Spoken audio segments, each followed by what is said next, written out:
അപ്പോൾ ഗൈസ് ഇത് പാർട്ട് 2 ആണ്. അങ്ങനെ ഞങ്ങൾ ഹോസ്പിറ്റലിലോട്ട് പോവാം കേട്ടോ. നേരത്തെ എടുത്ത് വെച്ച വീഡിയോ ഉണ്ട്. എനിക്ക് വോയിസ് ഓവർ കൊടുക്കാൻ ചെറിയ മടിയുണ്ടായിരുന്നു. പിന്നെ ഞാൻ വിചാരിച്ച് കുഴപ്പമില്ല എന്ന് വെച്ചു. അങ്ങനെ ഞങ്ങൾ വേണ്ട ഹോസ്പിറ്റലിലോട്ട് പോവാണേ.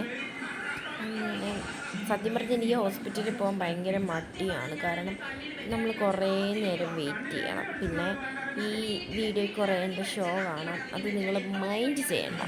മൈൻഡ് ചെയ്യുന്ന വെച്ചാൽ ഒട്ടും മൈൻഡ് ചെയ്യണ്ട. അപ്പോൾ അങ്ങനെയാണ് ഗൈസ്. എൻ്റെ വീഡിയോ അങ്ങനെ ആരും സബ്സ്ക്രൈബ് ചെയ്യുന്നില്ല ഗൈസ്. നിങ്ങളൊക്കെ ലൈക്ക് ചെയ്യുന്ന ആൾക്കാർ എനിക്കൊരു 18-34 ലൈക്സൊക്കെ കിട്ടാറുണ്ട് ചില വീഡിയോസിനൊക്കെ. നിങ്ങളൊക്കെ ഗൈസ് സബ്സ്ക്രൈബ് ചെയ്തെന്ന് സപ്പോർട്ട് ചെയ്യേക്കാം. എനിക്ക് പറയാനുള്ളതെന്ന് വെച്ചാൽ ഞാനിപ്പോൾ ചെറുതായിട്ട് ഇങ്ങനെ തുടങ്ങിയതല്ലേ ഉള്ളൂ. അപ്പോൾ എനിക്കറിയാം മെല്ലെ മെല്ലെ ആയി വരുള്ളൂ. എന്നാലും വീഡിയോസ് കാണുന്നവർ സബ്സ്ക്രൈബ് ചെയ്യുക. അപ്പോൾ പാർട്ട് 3 ഞാൻ ഇടാവേ.